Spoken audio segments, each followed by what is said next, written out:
Maayong buntag, maayong udto sa Pilipinas.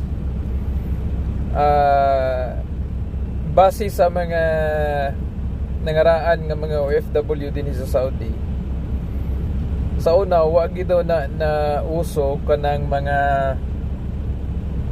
ginatawag nga padulas or under the table.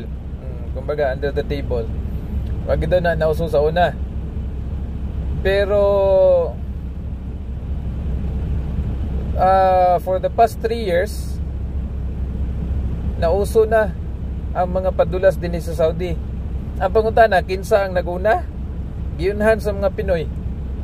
Muna karon din sa Saudi, bisag mga forklift operator kanang mag-load ka or mag-unload ka, langay-langayon kanila kung di ka mohatag og padulas or kung di ka mohatag og mga under the table.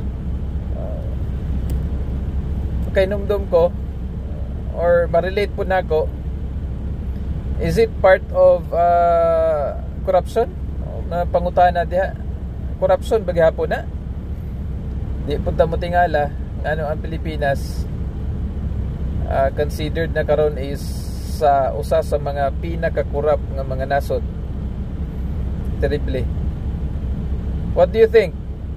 Ang mga padulas ba or mga under the table is also considered a mga corrupt practices?